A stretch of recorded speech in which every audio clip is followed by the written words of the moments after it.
First, regarding what we spoke about yesterday, about carrying 4 amos in these boats, in these narrow boats, in these canoes.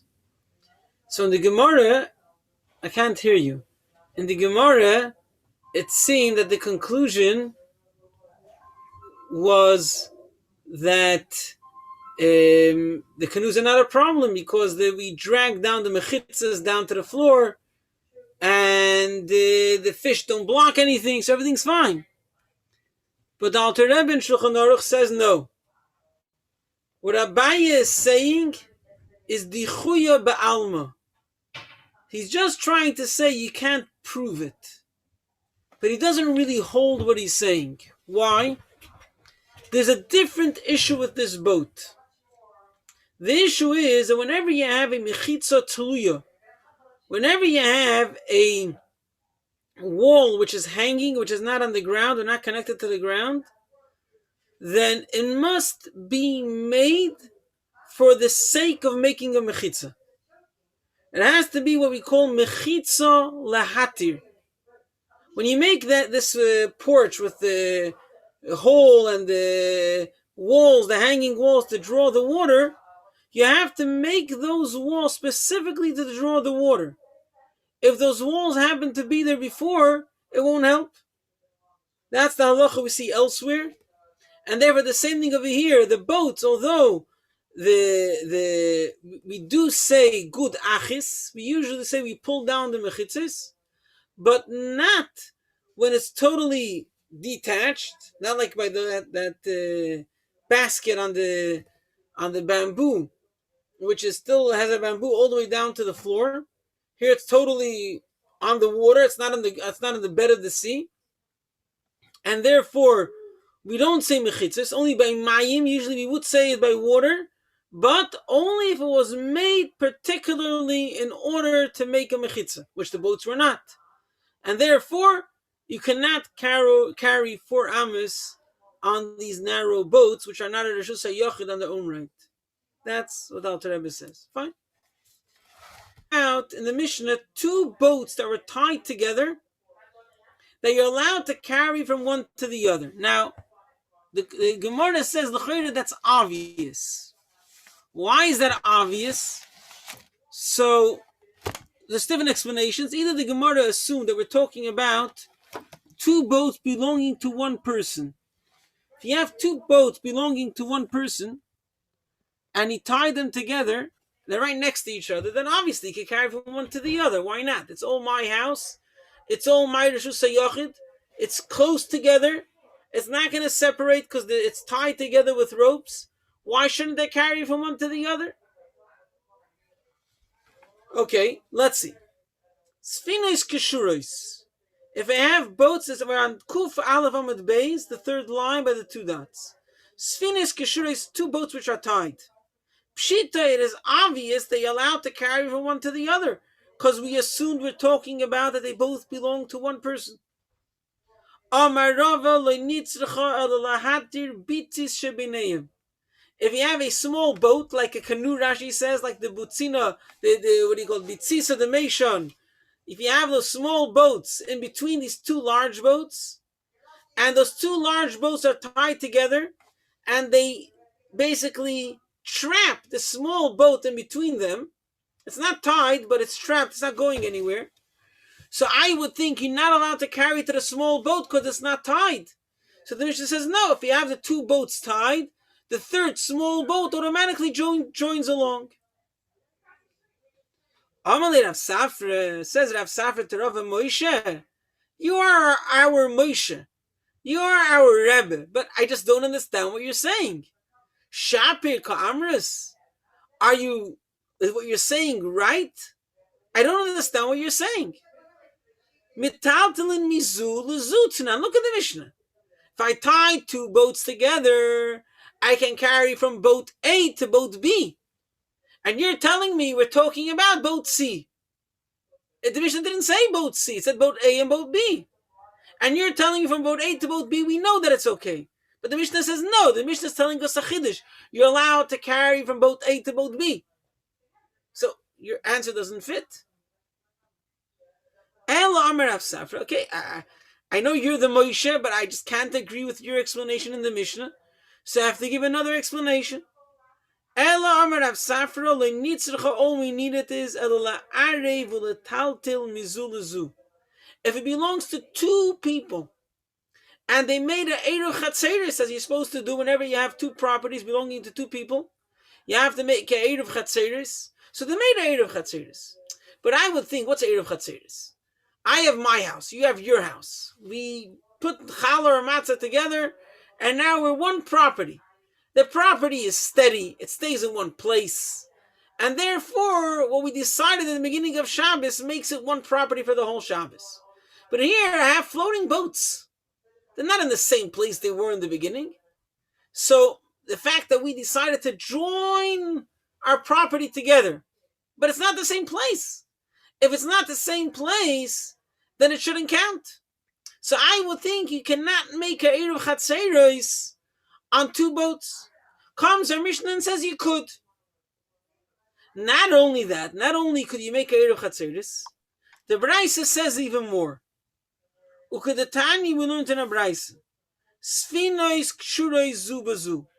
If they have two boats which are tied together, ma'arvin, you're allowed to make a Eruv Chatzeros, u'metaltalin, and then carry mizulazu from one to the other. Nifsiku, if they got detached, nesru, you can't carry anymore. Chazru v'nikshiru, because even if you make a Eruv Chatzeros, first of all, you're afraid they'll separate and might go into the sea, and you might fish it out. And if they're not joined together in a steady way, the Eruv doesn't help. The Eruv has to be in a way that they have a passageway from one to the other, a secure passageway. So if they detach, they cannot carry from one to the other.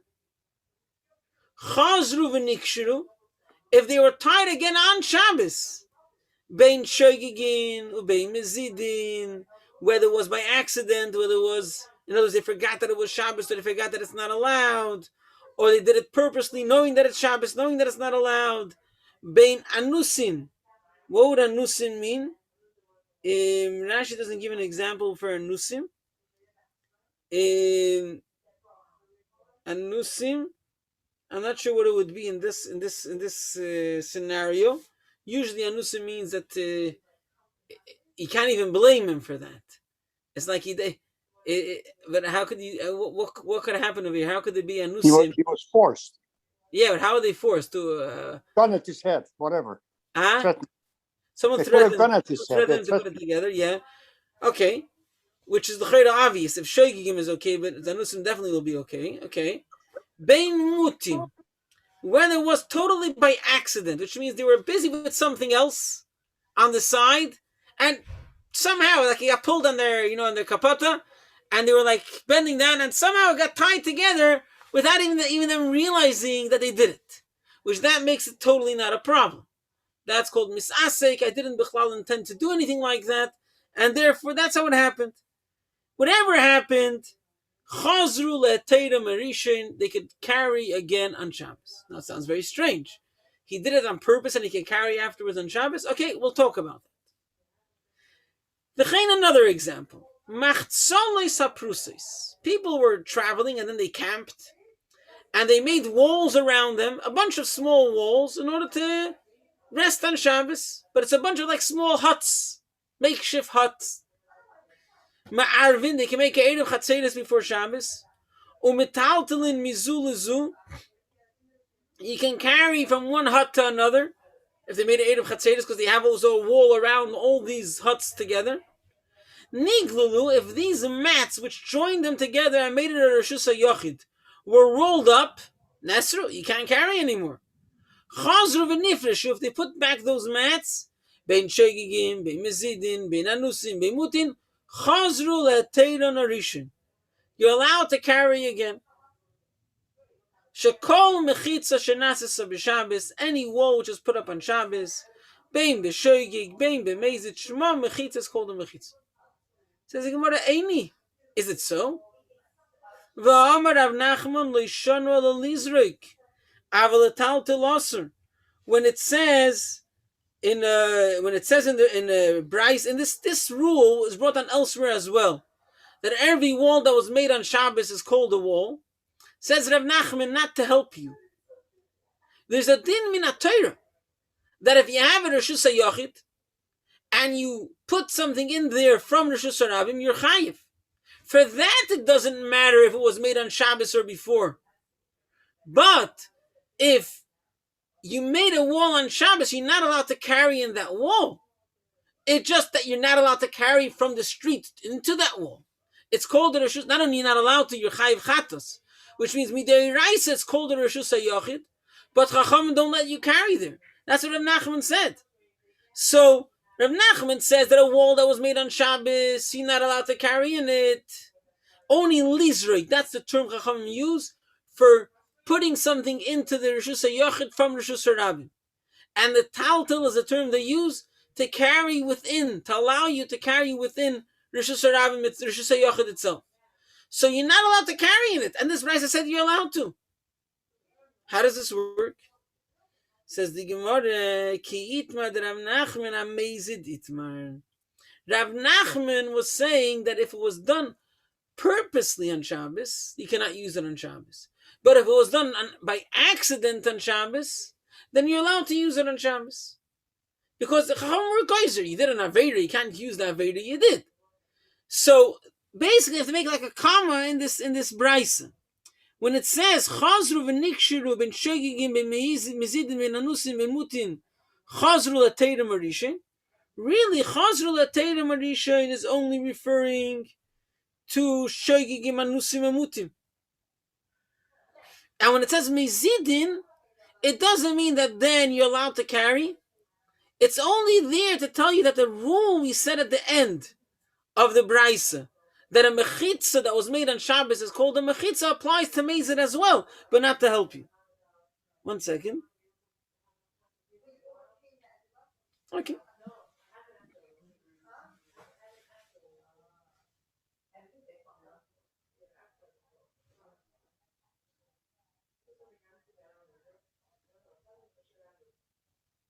Okay. It's not so simple how to read it in the Brisa. In the Brisa it said clearly that bein shogigim, bein mezidin, chazru l'teira marishin. It became allowed. Yeah? Fine. Good. So it could be became allowed that if you carried 4 amos, you don't have to bring a korban chatas because it's not a Reshus HaRabim deiraisa. Fine. But either way, it's not a simple thing to read, but the halacha is that if it was done b'mezid, it does not help. And if it was done b'shogig, it does help. Can you wait till the end? Or is it... Maybe if it's b'mezid, it's allowed for those who didn't do it b'mezid. The same way that that's a good logic, but no. If it was done b'mezid, Chacham made a knas, then no one could do it. No one could use it. So why, if somebody cooks something on Shabbos, it depends. He's doing something, not cooking mamash, but something is doing something. Any melacha deiraisa that was done on Shabbos, then on Shabbos no one's allowed to eat it. No, I'm not talking about this. I'm saying if something was not done mamash, the person who's actually involved in it. Google, but here's the deiraisa. If you're putting up a mechitza, a proper mechitza, and you're making a reshus, it's called boina. It's called building. And therefore, you're not allowed to use it on Shabbos. Oh, okay. That's why when there's a problem with an Eruv, the way to deal with it is to make people fix it unknowingly. Yeah? You bring people to stand there without them realizing why you're bringing them to stand there. And then you bring them some tables. Yeah? That's the way to do it. In other words, it has to be that the ones who are doing it have no clue that they're doing it. And therefore, you could use the mechitza afterwards. This is what I meant. Because if people want to catch, let's say, a deer, come into a thing, and you don't want to touch, you sit down and you ask your friend, "Can you sit next to me?" And then you go away, and then you ask people to sit. So you block. Okay. Well, we'll talk about that at a different time. But basically, over here, if it was done by Mezid, no one could use it. No one could use it. That's the maskon. Fine. Okay. Next, we spoke about the boats being tied. Itmar, we learned in the Amiroim said, Amar Shmuel, Va'afilu kshures b'chut hasarbo. Even if they were tied with a coat, how do you call it? So you tie your hood to you with like a rope in your, not a rope, a string of your coat, a coat string. You tied it with a coat string, it's also fine. Now, depends how thick that coat string was, how many of them you put together, how tight you tied them. Now let's look at the facts. Says, what's going on over here? What type of coat string is this? Hey Chidam, let's look at the facts. If it holds them together, then pshita, then it's fine. If it does not hold them together, then why is it fine? In other words, who cares what it's made out of? What does it do? Does it hold them together? Obviously it's fine. Does it not hold them together? Then obviously it's not fine. Says the Gemara, it is obviously fine. We are talking about that it could hold them together. But nevertheless, there's another statement Shmuel said elsewhere, which you might have come to the conclusion that you would need something more than just a coat string. And Shmuel is coming to say, don't compare. You could use a coat string. What is it? Regarding Tumah. So there's different ways how to learn the Gemara. Let's first say how Rashi says that the Mishnah regarding Tumah, saying that if the boat is tied to an oil hames, if it's tied to a place where there's a dead body, and it's a type of oil that became tummy, let's say it's an oil made out of material that's on top of a dead body, and therefore the oil became tummy, and there's a boat tied to that oil, so the boat becomes tummy. Says Shmuel, that's only if it's with a metal chain. Why? Because metal carries tumas hames. That's the rule. It says that if a person killed someone killed a guy with a sword, so then the tumah passes on because in a way that he becomes an avatuma.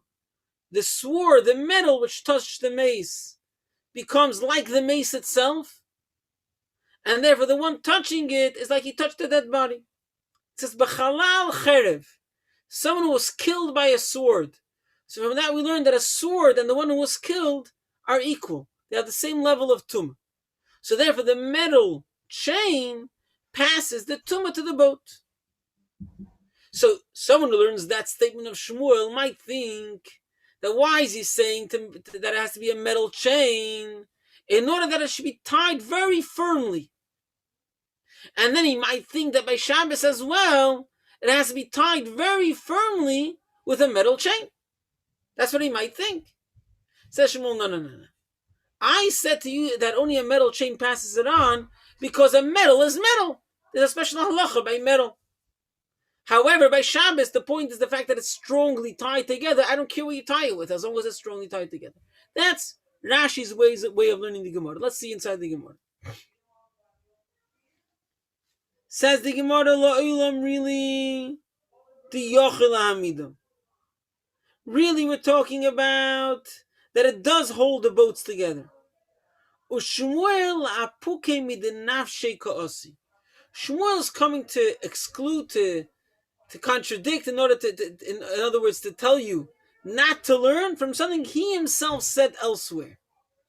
Now we learned in the Mishnah, Koshra, if you tie the boat to the oyel hameis, b'dover ha'ma'amida, in something which holds it firm, maybe the tumah, it passes the tumah from the tent.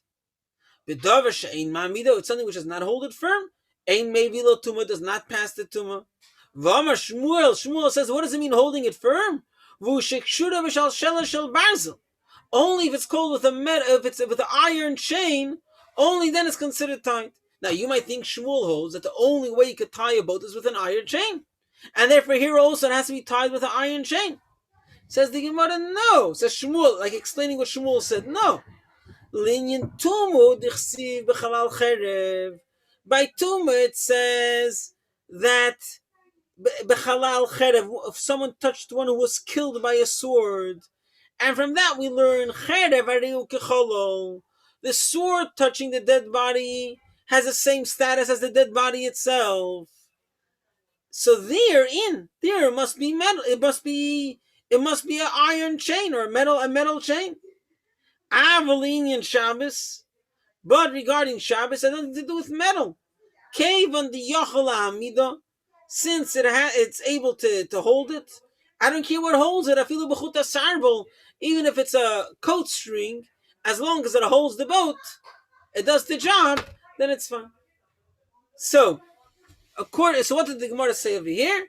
That when you hold the boats together, it does not matter with what type of rope you're holding it, as long as it holds it. Although Shmuel himself said regarding Tumah that the only way a boat is considered connected is when it's tied with an iron chain, that's because we're talking about passing Tumah. Passing Tumah is only done through metal. However, when we're talking about holding it firm together, I don't care what's holding it firm. Anything that can hold it firm is fine. Taisus learns a bit differently, which will make it a bit more understood. What's the Havamin and the Maskana? He says we're talking about a boat tied to a pole. And we're talking about if there's a tumah under the rope. The rule is that any oil that is on top of a mace, and if it's mekabel tumah, it passes the tumah to the next place, to whatever's touching it. But in order for a oil to be called an oil, it has to be very firm. If it's flimsy, then it's not considered an oil. If it's flimsy and it's not necessarily on top of the dead body, it's moving back and forth, then it's not considered an oil. Says Shmuel, what's considered something so firm to say stay still, and therefore to be an oil on whatever's under it, and pass the tumah to the boat? A iron chain. Any rope will move a bit, and therefore it won't be totally, consistently on top of the dead body, and it won't pass the tumah. However, by Shabbos, I don't need the rope to stay still. I just need it to hold the two boats together. And therefore, any rope that holds the two boats together is good enough. So I would think that firm is only an iron chain, as we see by Tumah. It says no. By Tumah, there's a special din that it has to be extremely firm, that it shouldn't be waving in order for it to be an oil. But if we're talking about Shabbos, all it has to do is hold the two boats firmly together, and anything is good enough. So, to summarize, we said in the Mishnah that two boats tied together, you can carry from one to the other. The Gemara assumed we're talking about two boats belonging to one person. So what's obviously allowed to carry from one to the other? The answer is says Rava, we're talking about a small boat stuck between the two boats. You're allowed to carry even to that. Says Rav Safra, but the Mishnah says you can carry from A to B. Don't explain to me that we're carrying to C. Says Rav Safra, we're talking about a boat that belongs to two people. And they make an Erev Chatzeres. But you might think that an Erev Chatzeres doesn't work by boats. They're moving. They're not a steady place. You can't make an Erev Chatzeres. No, it works. Not only that, the Brisa says that it works even if it was redone on Shabbos. If it was undone on Shabbos, it's undone. But if it was redone on Shabbos, it was tied together on Shabbos, you can carry. But Rav Nachman said that that any mechitza which was made on Shabbos only works against you, not for you. Asks the Gemara. Rav Nachman said that if a mechitza was made on Shabbos, if you put something in there from the street, you're chayiv. But you're not allowed to carry 4 ames in that walled area because it was made on Shabbos. And the Brisa says you are. Says the Gemara, depends. If it was shoygig, oines, muta, you're allowed to. If it was mezid, you're not allowed to. Then it only works against you. In other words, the fact that you're allowed to carry and a mechitza was made on Shabbos is if it was done by accident. But if it was done purposely, midiraisa is considered a wall. A wall is a wall. Who cares how it was made? And therefore, you're chayiv for bringing things inside of it there. But you're not allowed to carry over there a knas. Chacham made a knas. Maybe later I'll say a different shot in this Gemara from Tosfos. The next piece of Gemara was that Shmuel said that the two boats can be tied even with a coat string. Says the Gemara, obviously, whatever holds it, holds it. So no, but Shmuel said by Tuma, they need to have a iron chain to tie a boat. So you would think that's the only thing which holds a boat firm. No. By Tuma, we need the iron chain, because either iron can pass the Tuma at the same degree as the source, because any metal attains the same level of Tuma as a dead body that it touched, or because an iron chain itself is not waving and therefore it could be an oil. However, any other rope will be waving a bit itself, but on the other hand, it holds the boats firm, and therefore you're allowed to carry from boat to boat. Fine. 1 second.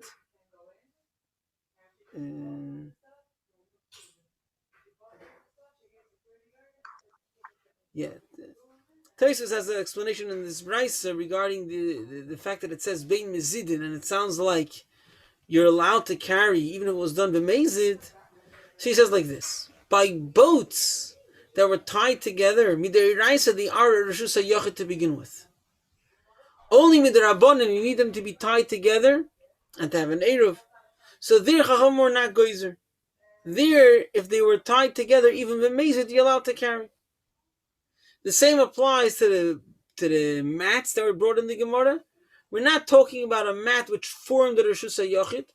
We're talking about a mat within a Reshus HaYachid, which divided two courtyards, one from the other. Which they made an Eruv, but then if they took away the mat, then there's no separation and there's no Eruv. And then you're not allowed to carry. But then if they put back the separation, then you're allowed to carry again, because it was a Rosh Hashanah also before. Right? I'm sorry, the case is like this. You had one big Rosh Hashanah, 5 houses in one side, 5 houses in the other side. You put a mat in between. The 5 made an Eruv together, the other 5 made an Eruv together. There's no Eruv between the two. And the wall separated them. But then the wall fell on Shabbos. If the wall fell on Shabbos, you cannot carry, because there's no separation between the two parts, which never made an Eruv between them. But if someone put up that wall on Shabbos, says Tosfos, you're allowed to carry, because the whole problem is a problem that Rabbanan, so you could fix it. If it was fixed on Shabbos, you're allowed to carry. I don't think that's the halacha, but that's what Tosfos explains, which could fit a bit smoother in the Braisa in the Gemara. Okay. Good to know you. Okay, thank you. Have a great Shabbos and a great Yom Tov. Great Shabbos and good Yom Tov. All the best. Where is he? I'm still here.